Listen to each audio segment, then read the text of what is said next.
A standard rotary dial telephone from 1964.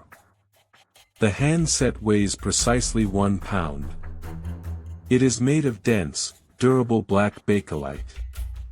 The dial requires a deliberate, mechanical rotation of exactly 310 degrees to register the number 9. The spring tension provides a heavy, satisfying resistance. It is designed to connect human beings across vast distances in milliseconds. A marvel of modern communication. Yet, when placed behind a locked door, illuminated by a solitary desk lamp, it can become the heaviest object in the world. The handset remains entirely undisturbed in its cradle. The cord coils tightly against itself. The mechanism waits for a finger that will never arrive. Outside the window, a woman is dying. 38 people are reportedly watching. The silence inside the room is absolute. This is the foundational image of the ultimate urban nightmare. The text of human apathy that convinced society our neighbors would rather watch us bleed out on the pavement than touch a piece of black plastic. The accepted narrative insists that the failure on that night was a moral one. A profound corruption of the human soul. The reality is far more terrifying. The apathy we fear most is actually a highly predictable, mechanical glitch in the human brain. A glitch that exists inside of you, right now. We are opening the dossier on one of the darkest corners of human nature. We will take you from the comfortable surface of the accepted myth, down through the cold, calculated experiments that sought to weaponize this phenomenon, and finally, into the absolute darkest, most chilling truth at the bottom of the iceberg. Welcome to the factory. Today, we are completely dissecting the bystander effect, the terrifying reality of pluralistic ignorance, and the deeply misunderstood murder of Kitty Genovese. We begin our investigation not with the murder itself, but with the specific, isolated terrarium where this psychological monster was born. Kew Gardens, 1964. A tranquil, middle-class neighborhood in the borough of Queens, New York City. This was the sanctuary people moved to when they were desperate to escape the chaotic, relentless grind of the inner city. It was an enclave characterized by its heavy, imposing Tudor-style apartment buildings, its quiet, tree-lined streets, and a general, unspoken sense of communal security. People here knew their neighbors. They felt completely, unshakably safe walking from the train station to their homes, even in the dead, quiet hours of the night. It was a bastion of normalcy, routine, and quiet domesticity. The 1964 New York World's Fair was just about to open its gates nearby in Flushing Meadows, bringing a blinding sense of futuristic optimism to the entire borough. But beneath this pristine, mid-century veneer of tranquility, the unpredictable, chaotic, and deeply malignant forces of human violence were always lurking in the shadows, patiently waiting for the perfect opportunity to strike. Into this setting, we introduce our primary subject, Catherine Susan Genovese, known to everyone who loved her simply as Kitty. Kitty was 28 years old, a woman characterized by her vivacious personality, her fierce independence, and her tireless work ethic. She was the eldest of 5 children, born into an Italian-American family in Brooklyn.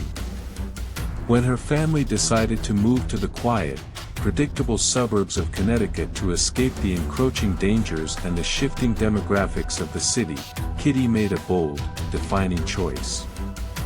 She decided to stay.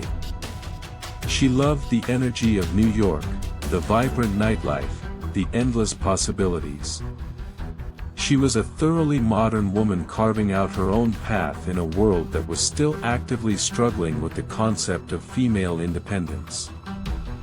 Kitty worked as a manager at a sports bar called Ev's 11th Hour in Hollis, Queens. It was a highly demanding job, requiring her to manage staff, handle unruly, intoxicated patrons, balance the registers, and close up the establishment in the early, vulnerable hours of the morning. She was tough, charismatic, fiercely protective of her employees, and deeply loved by those who knew her.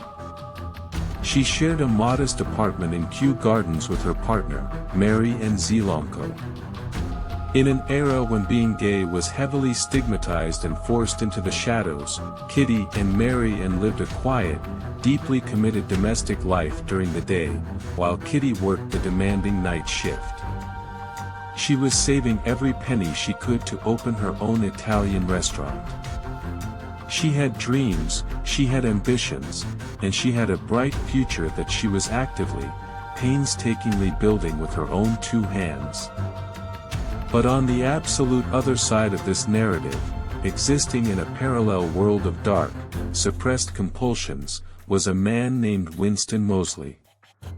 If you were to look at Winston Moseley on paper, he appeared to be the absolute embodiment of the American dream, a true success story. He was 29 years old, married, and a father of 3 young children.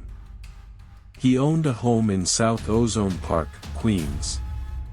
He held a steady, highly respectable, and well-paying job as a business machine operator, handling early computer punch cards. He had absolutely no criminal record, no history of violence, no outward signs of instability whatsoever. He was highly intelligent, articulate, and well-spoken. To his neighbors, his co-workers, and even to his own wife, he was a quiet, polite, and completely unremarkable family man. He even kept dogs in his backyard, blending perfectly into the suburban landscape. But Winston Moseley was harboring an unfathomable, terrifying darkness. Beneath the pristine facade of the ordinary suburban father, a terrifying predator was waiting to be unleashed. Moseley was driven by an overwhelming, insatiable compulsion to hunt, to dominate, and to kill women. He would later confess to investigators, in a tone that was completely devoid of emotion, that he would often leave his home in the middle of the night, while his wife and children were sleeping peacefully, and drive the streets of New York City, actively searching for a victim. He was not looking to rob anyone. He was not looking for a specific physical type or a specific race. He simply wanted to end a life. He was a pure, predatory force, a shark moving silently through the nighttime currents of the city. What the public did not know at the time was that Moseley had already killed before the night he encountered Kitty Genovese. He had murdered Annie Mae Johnson in South Ozone Park and Barbara Kralik in Springfield Gardens. He was a burgeoning serial killer, a man who had entirely divorced himself from human empathy, operating purely on a terrifying, sociopathic instinct. He felt nothing for his victims. They were merely objects to satisfy his monstrous urges. On the night of March 13, 1964, these two incredibly disparate lives were set on a catastrophic collision course. It was a bitterly cold night, an unseasonably freezing evening with temperatures hovering near 20 degrees Fahrenheit. The wind was howling, a sharp, biting gale rattling the glass windows of the apartment buildings in Kew Gardens. At approximately 3:15 in the morning, Kitty Genovese finally left Ev's 11th-hour bar. She was exhausted after a long, grueling shift, looking forward to returning to the warmth of her apartment and her partner. She climbed into her red Fiat and began the drive home, a route she had taken hundreds of times before. She had absolutely no reason to suspect that she was being hunted.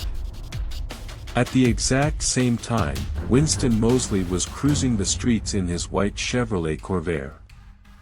He had left his home with a razor-sharp hunting knife resting in his pocket, driven by the dark, rhythmic urge that consumed him. As he drove through the desolate streets of Queens, his headlights swept across the red Fiat. He saw a lone woman driving in the early hours of the morning.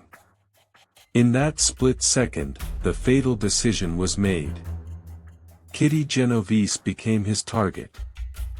Mosley began to tail her, keeping a careful, calculated distance, his headlights piercing the darkness as he followed her toward Kew Gardens. Kitty arrived at her neighborhood and parked her car in the Long Island Railroad parking lot, situated adjacent to her apartment building on Austin Street. The parking lot was desolate, illuminated only by the harsh, solitary glare of a distant street lamp. As she locked her car, she noticed the white Corvair pull into the lot. She saw a tall, slender man emerge from the vehicle. Instinctively, she felt the immediate, visceral prickle of absolute danger. The man was walking purposefully, his pace quickening as he moved directly into her path. Kitty realized with terrifying certainty that she was in trouble. She began to run.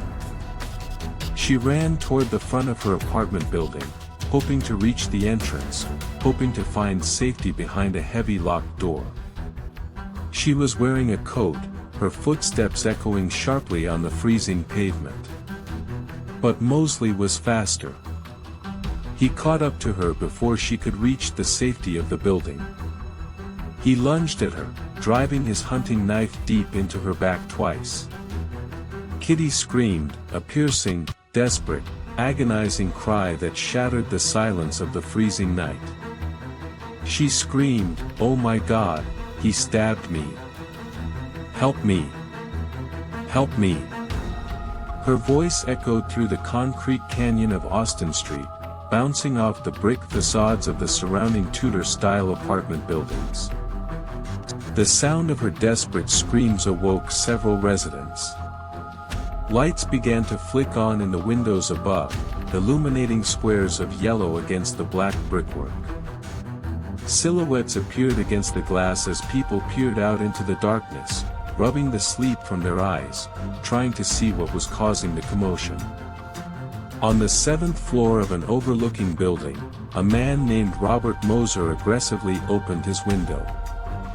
He looked down and saw the struggle occurring in the street below. He saw a man standing over a woman. He shouted down into the darkness, his voice booming with startling authority. "Let that girl alone," he yelled. Hearing the shout, and seeing the cascading lights turning on in the apartments above, Mosley was momentarily startled. He looked up, realized he was being observed by multiple unseen eyes, and immediately abandoned his attack. He turned and sprinted back to his white Corvair, climbing inside and speeding away into the night. Kitty was left bleeding profusely, terrified, but still alive. She struggled to her feet, clutching her severe wounds, and began to slowly, agonizingly make her way toward her building. She staggered around the side of the building, seeking the entrance to her apartment at the rear of the complex. She was now entirely out of sight from the main street, hidden in the deep shadows of a narrow alleyway that led to a small, enclosed vestibule. But the nightmare was absolutely far from over.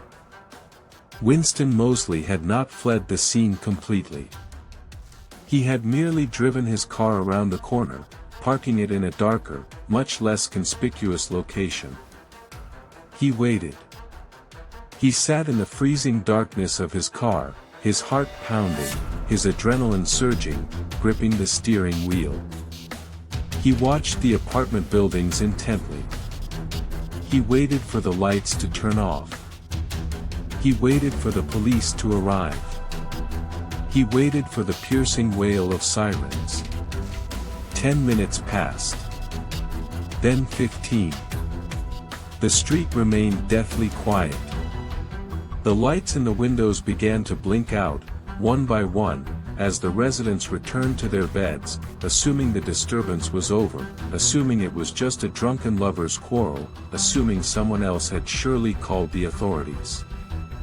No sirens came. No police cars rushed to the scene. The chilling, empowering realization washed over Mosley. He had gotten away with it. No one was coming to help her. And his victim was still out there, vulnerable and bleeding. Driven by his insatiable, monstrous compulsion, Mosley exited his vehicle and returned to Austin Street, pulling a wide-brimmed hat down over his face to obscure his features. He began to systematically, methodically search the area for Kitty, like a hunter tracking wounded prey. He checked the train station.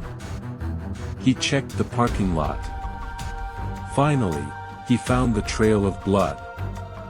The dark crimson stains on the cold, frost-covered pavement led him to the rear of the apartment building, down the narrow alleyway, and into the small, locked vestibule at the bottom of a stairwell.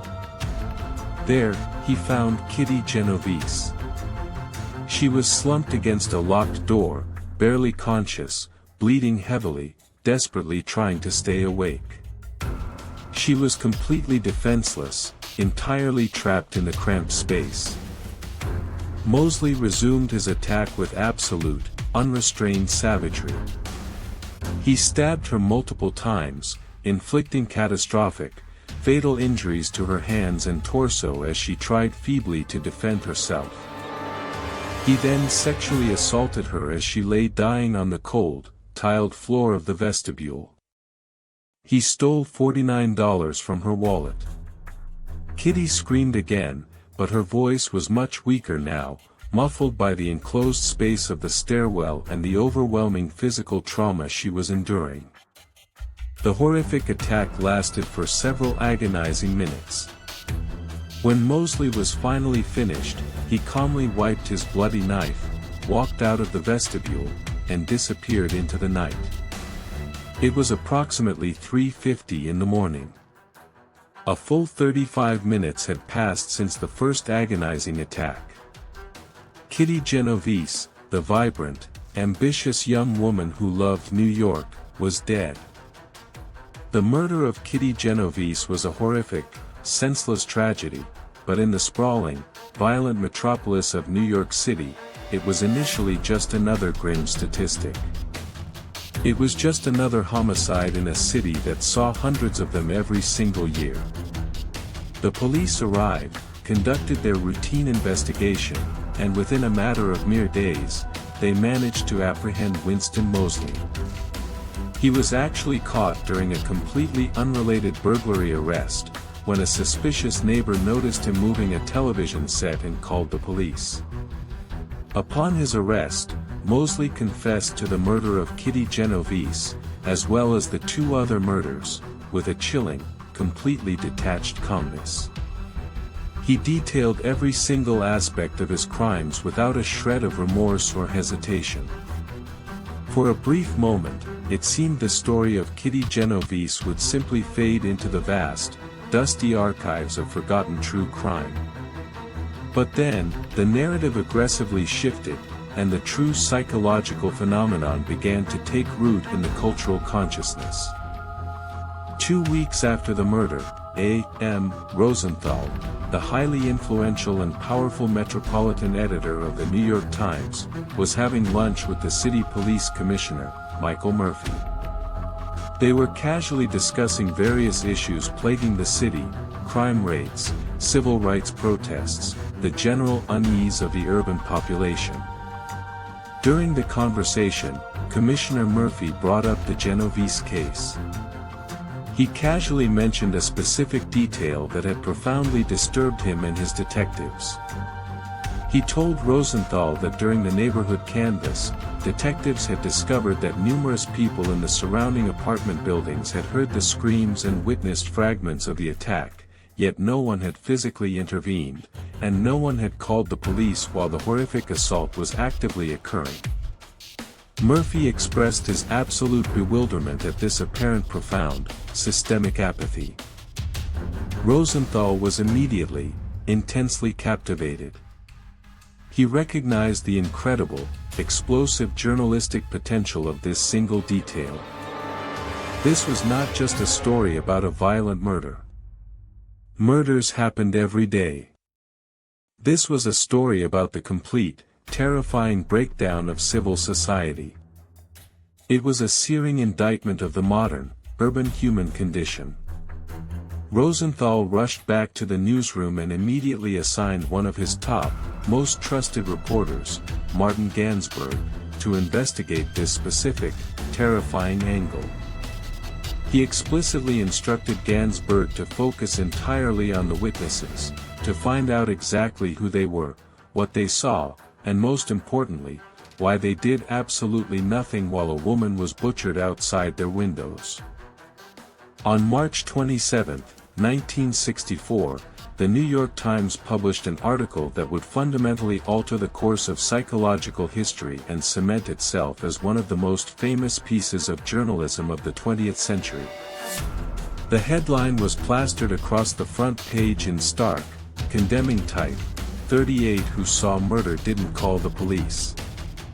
The article began with a devastating, beautifully written, and deeply accusatory lead paragraph that would be quoted for decades.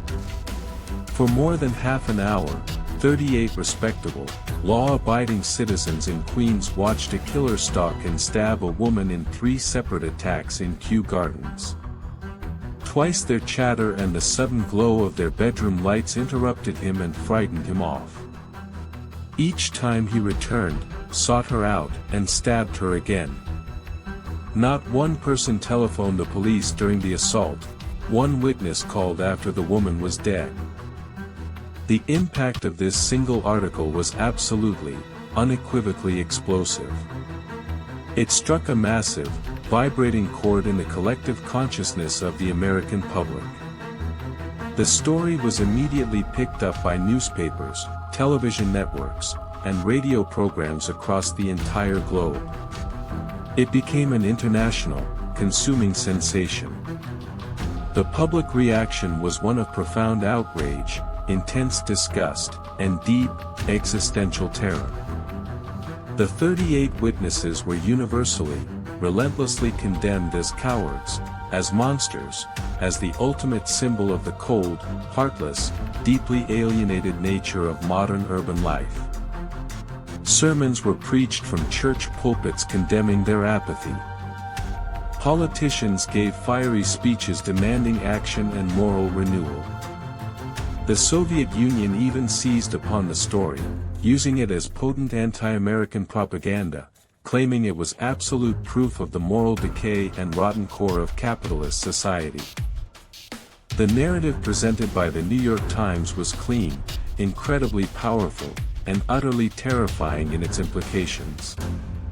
It suggested, with absolute authority, that if you were attacked, robbed, or murdered on a city street, your neighbors would simply close their blinds, turn their backs, and turn up the volume on their televisions. You were completely, fundamentally alone in the crowd. The story fed directly into existing, simmering anxieties about the rapid, uncontrolled urbanization of America, the devastating loss of small-town community values, and the isolating, crushing anonymity of the big city. The phrase, bystander apathy, was officially coined, and it became a permanent, unshakable fixture in the cultural lexicon. It led directly to major societal changes, including the eventual creation of the 911 emergency response system, a centralized number that anyone could call to quickly summon help, effectively removing the dangerous barrier of having to look up a specific local police precinct number in a moment of panic. But while the general public was busy universally condemning the 38 witnesses, a completely different group of individuals was looking at the story through an entirely different, intensely analytical lens. They met by chance at a cocktail party in New York shortly after the monumental story broke. As they stood in the corner of the room, nursing their drinks and discussing the horrific details of the case, they began to critically question the accepted narrative of pure apathy. The media, the politicians, and the public at large were attributing the inaction of the witnesses to a fundamental, deep-seated flaw in human character. They were labeling it a moral failure. They sincerely believed that these 38 people were simply cold, callous, and inherently indifferent to human suffering. They were social psychologists, and they fundamentally believed that human behavior was not simply a product of individual character or inherent morality, but was profoundly, predictably influenced by the immediate social context and environment. They boldly hypothesized that the inaction of the witnesses was not due to a lack of caring at all, but was actually directly caused by the very fact that there were so many witnesses present. They theorized that the sheer presence of other people fundamentally, mechanically alters our psychological decision-making process in an emergency. They called this terrifying phenomenon the diffusion of responsibility. They needed to perfectly recreate the psychological conditions of the Kitty Genovese murder in a controlled environment. They needed to observe exactly how ordinary, decent people react to a sudden emergency, and precisely how the presence of others affects that reaction. Their first and most famous experiment is known as the epileptic seizure experiment. It is widely considered a masterpiece of psychological design. They recruited naive college students to participate in what was ostensibly a discussion about the personal, highly sensitive problems associated with college life in a high-pressure urban environment. To guarantee absolute anonymity and encourage deeply open conversation, the participants were placed in separate, completely isolated cubicles. They could not see each other. They communicated entirely through an intercom system. The experimenter clearly explained that they would take turns speaking for exactly 2 minutes each, and that the experimenter would not be listening in, to ensure complete privacy and candor. This setup was, of course, a massive, elaborate deception. There was only one actual, living participant in each trial. The other voices broadcast over the intercom were carefully pre-recorded tapes. The researchers meticulously manipulated the perceived size of the group. In some trials, the participant believed they were having an intimate one-on-one conversation with only one other person. In other trials, they believed they were in a medium-sized group of 3. And in still other trials, they believed they were in a larger group of 6 participants. The experiment began smoothly and predictably.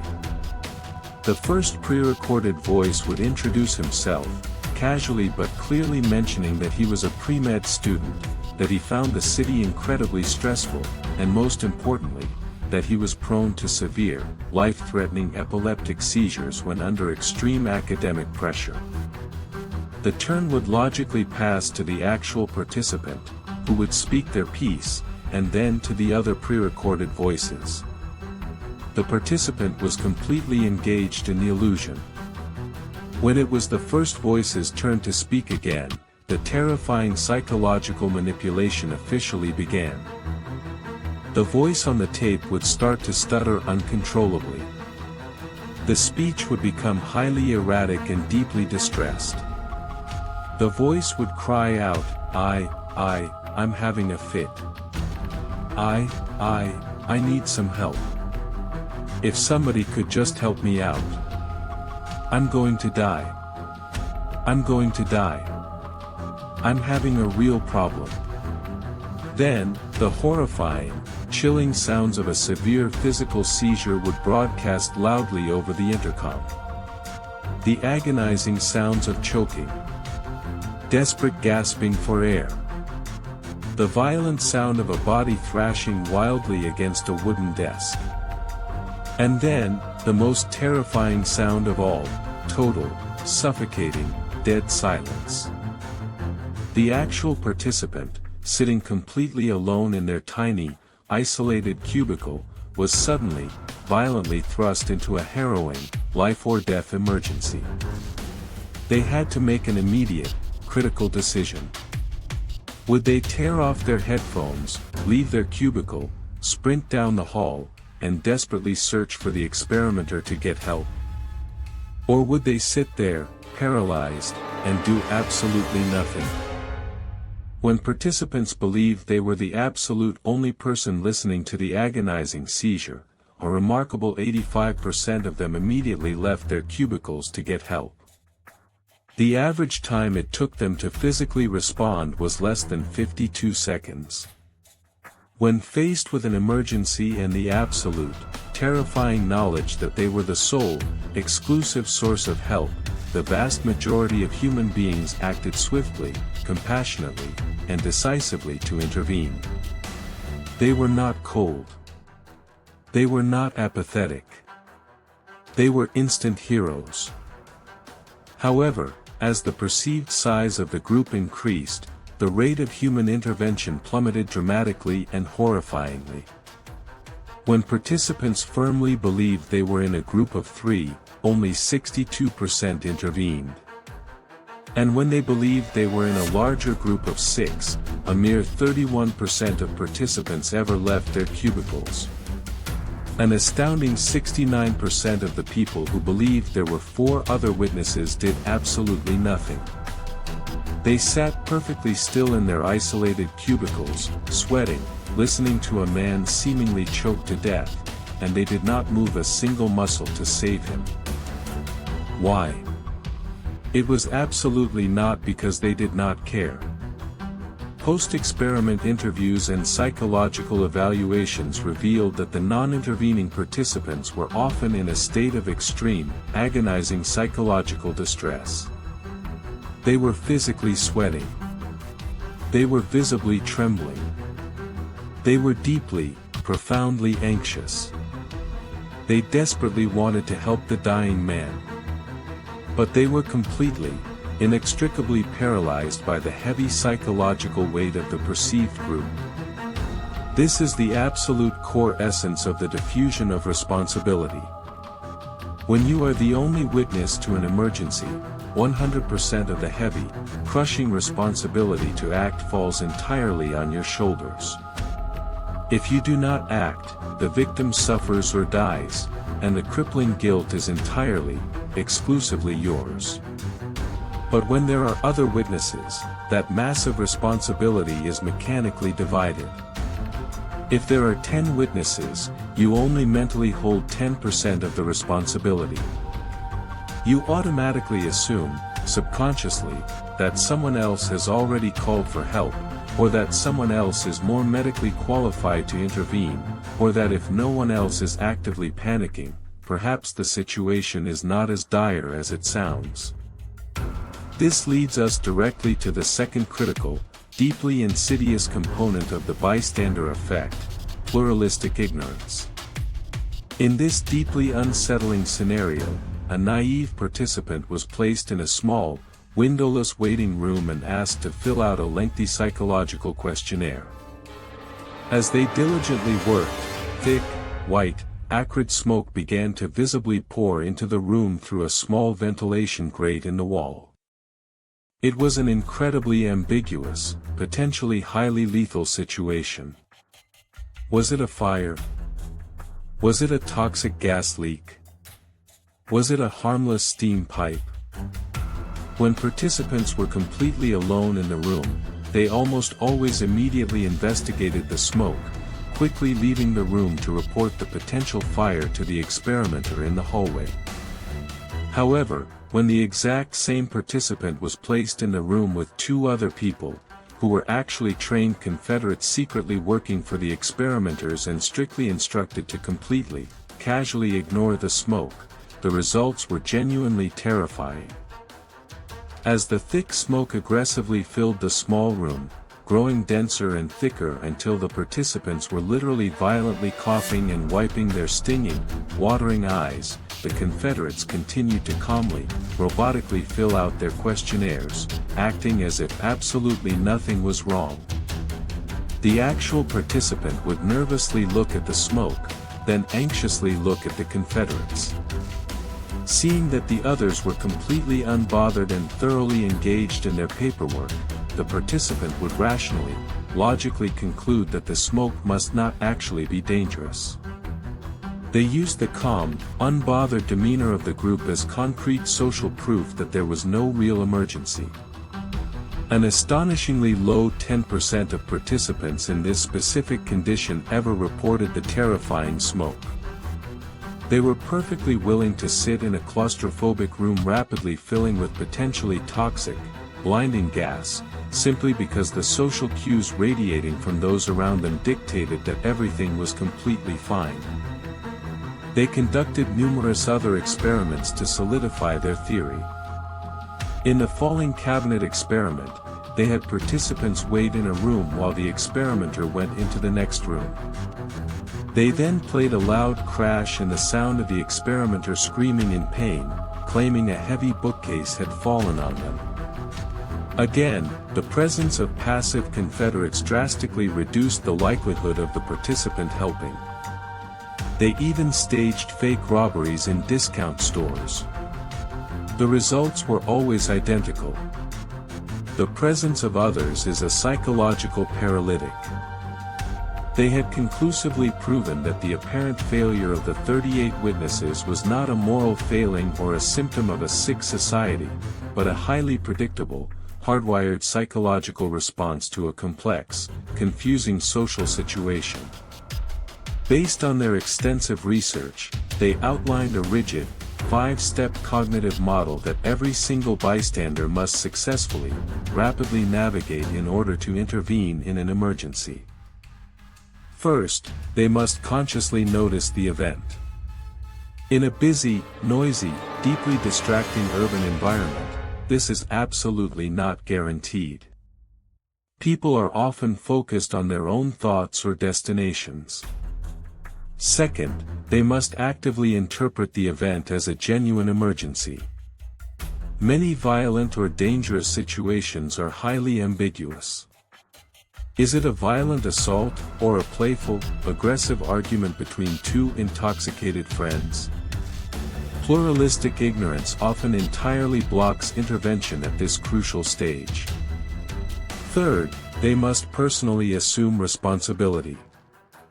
This is exactly where diffusion of responsibility takes its suffocating hold, paralyzing the bystander if others are perceived to be present. Fourth, they must know exactly what to do. If someone is drowning in a raging river, but you do not know how to swim, you literally cannot physically intervene without becoming a victim yourself. Finally, they must make the final conscious decision to implement the intervention, successfully overcoming the deep, primal fear of physical harm, the fear of public embarrassment, or the fear of severe legal repercussions. If a bystander fails at any single one of these 5 critical, sequential steps, they will absolutely not help. The mathematics of human intervention are incredibly fragile and easily disrupted. Because of this groundbreaking work, the bystander effect became one of the most robust, deeply studied, and widely accepted phenomena in the entire vast field of social psychology. It has been meticulously replicated hundreds of times across fundamentally different cultures, completely different age groups, and wildly different, highly creative scenarios. It is an undeniable, terrifying, objective truth about human nature. We are fundamentally, deeply social creatures, and our individual behavior is profoundly, invisibly dictated by the powerful currents of the group mind. This powerful psychological mechanism extends far, far beyond physical emergencies in the street. We see it manifesting continually and destructively in the modern, complex world. We see it clearly in the corporate environment, where a large group of highly educated executives might remain entirely silent while a vulnerable colleague is systematically bullied, harassed, or unfairly terminated, each silently assuming someone else will step in, or terrified that speaking up will severely jeopardize their own lucrative position. We see it during massive instances of political corruption or systemic abuse, where thousands of people look the other way, convinced that the crowd's silence implies consent. And terrifyingly, we see it in the incredibly devastating realm of the cyber bystander effect. On the internet, where audiences are theoretically infinite and entirely, perfectly anonymous, the diffusion of responsibility is magnified to an unprecedented, monstrous degree. Millions of people can watch a live stream or a viral video of someone being deeply humiliated, brutally doxxed, or actively driven to self-harm, and the vast, overwhelming majority will do absolutely nothing to intervene. They will not report the video. They will not offer support. They are comfortably shielded by the invisible, infinite presence of millions of other passive, silent observers. For over 40 years, the tragic story of Kitty Genovese and the 38 witnesses stood as the absolute, undisputed bedrock of this psychological theory. It was taught as absolute gospel in every introductory psychology class, cited in countless academic textbooks, heavily referenced in pop culture, and deeply, permanently embedded in our cultural understanding of how human beings fail each other. But history, much like psychology, is a restless discipline of continuous, necessary revision. And the clean, powerful narrative constructed by the New York Times was hiding a monumental, incredibly explosive secret that would eventually come to light. In the early 2000s, dedicated historians, skeptical investigative journalists, and most importantly, Kitty's own relentless brother, Bill Genovese, began to systematically, carefully re-examine the original, dusty police records, the incredibly dense court transcripts of Winston Moseley's trial, and the original contemporary accounts of the murder. Bill Genovese, a man who had lost both of his legs serving in the Vietnam War, a war he specifically enlisted in because the story of his sister's murder made him vow to never, ever be a bystander, produced a phenomenal, deeply heartbreaking documentary titled The Witness. It detailed his relentless, painful quest to uncover the actual, unvarnished truth of what really happened to his beloved sister on that freezing night. What they ultimately discovered fundamentally, irreversibly shattered the foundation of the famous 38 witnesses myth. The deeply entrenched narrative that 38 people clearly watched the entire murder from start to finish, completely comprehended what was happening, and simply did nothing, was a complete, deliberate, and highly constructed exaggeration. It was a masterpiece of sensationalist, narrative-driven journalism, carefully constructed by the New York Times to serve a specific, highly moralistic editorial agenda. The New York Times literally invented the phrase 38 witnesses. The absolute truth of that cold March night was far more complex, far messier, and paradoxically, both deeply more human and intensely more tragic.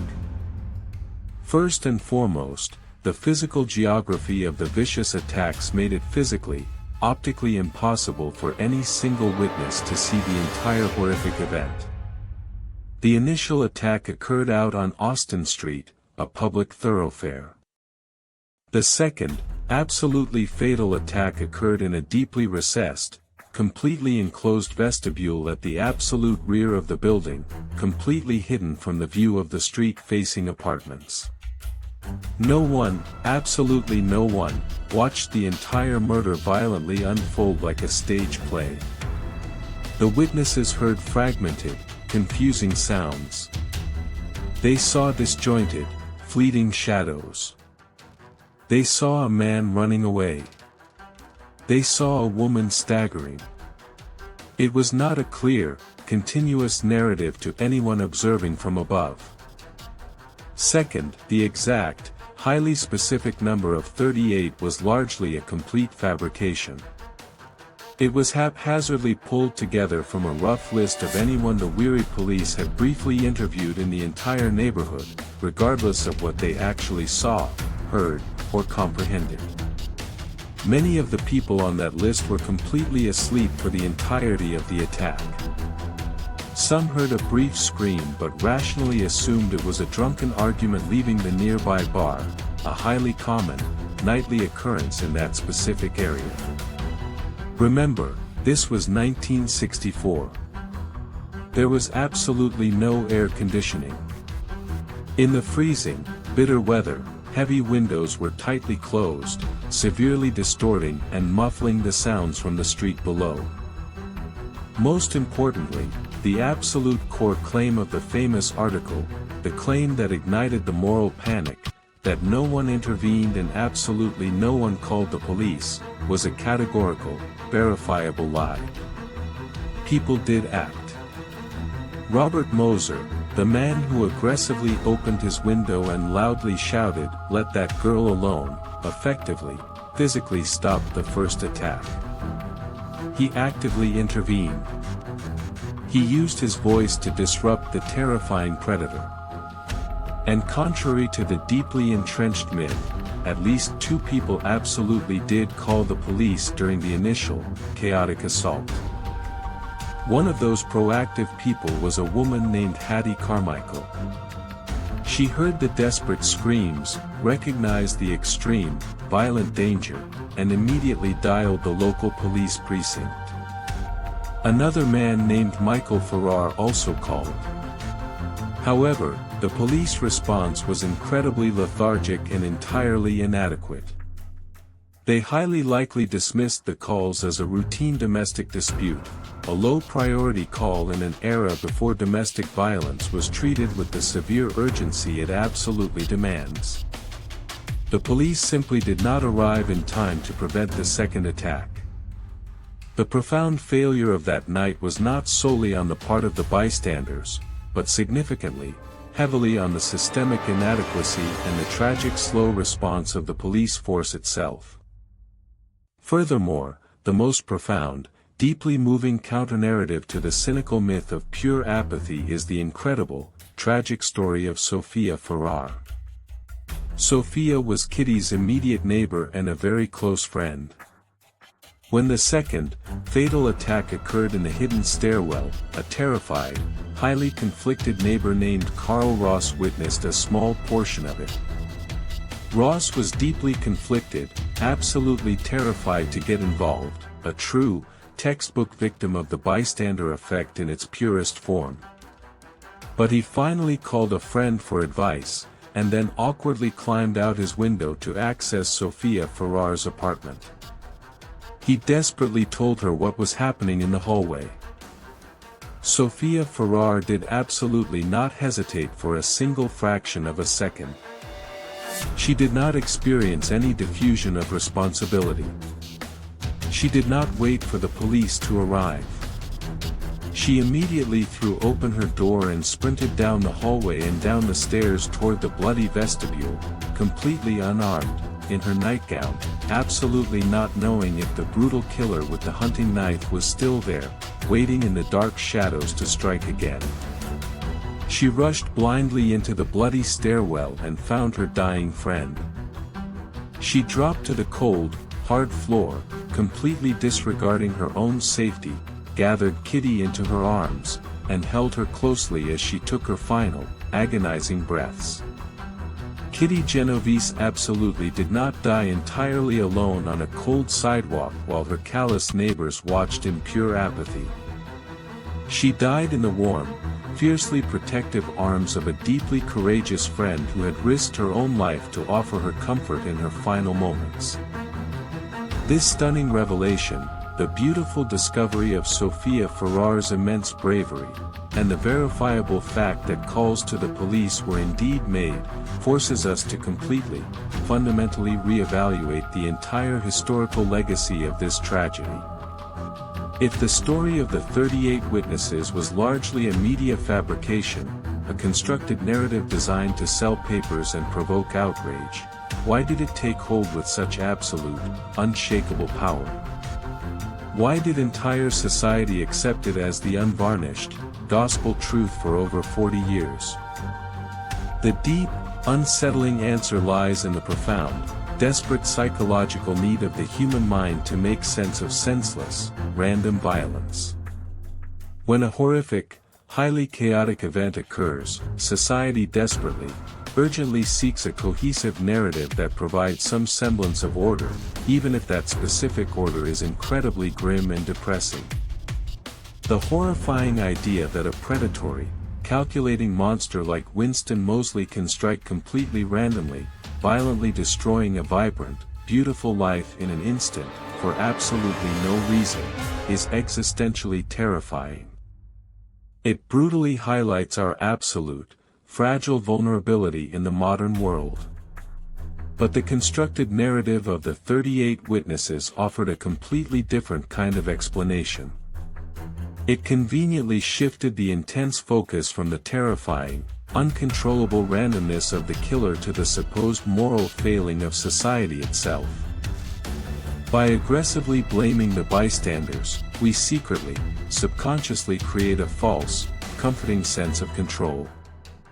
We quietly tell ourselves, I would not have been like them. I would have acted differently. I would have called for help. I am a better person. We use the tragic story to firmly establish our own perceived moral superiority over the anonymous crowd. We eagerly bought the myth because it is paradoxically much easier to believe that human beings are universally, predictably apathetic than to accept the highly chaotic, entirely uncontrollable reality of random, sociopathic violence.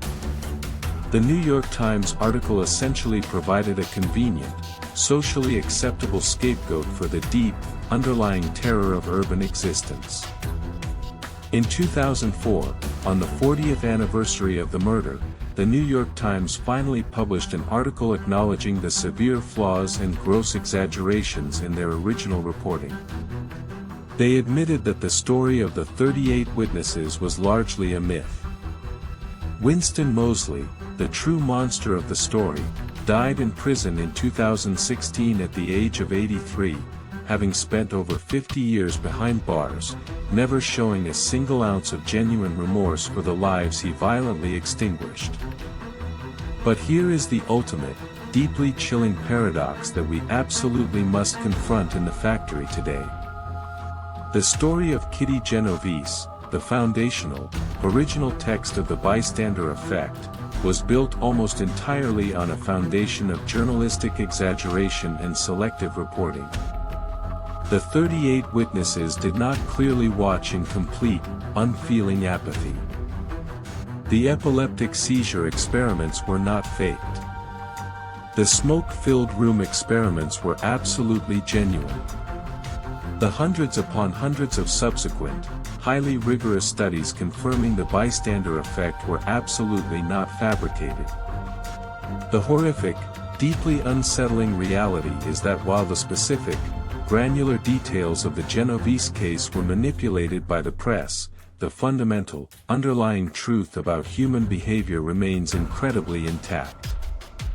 When firmly placed in a group setting, our individual, deeply held sense of personal responsibility rapidly dissolves. We fundamentally become less likely to act, less likely to intervene, and far more likely to silently watch a tragedy entirely unfold in silence.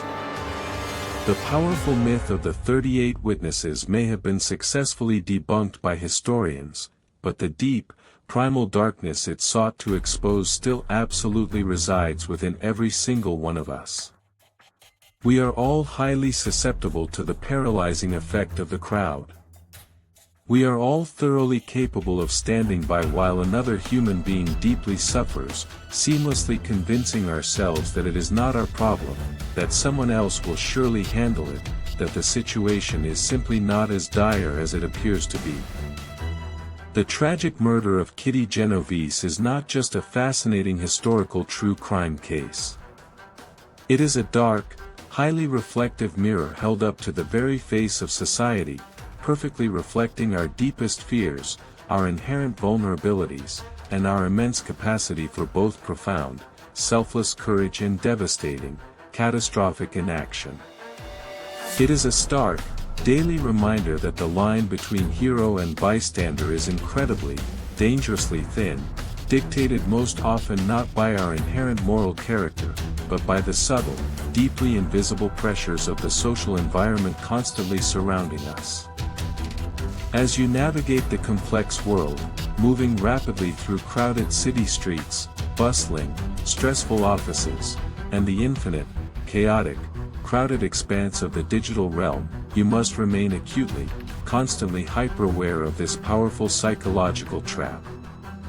The next time you witness a highly ambiguous situation, a tense conflict, a sudden moment of distress, and you immediately feel that comforting, highly insidious urge to look away, to rationalize your inaction, to safely assume someone else will intervene, you absolutely must recognize that feeling for exactly what it is.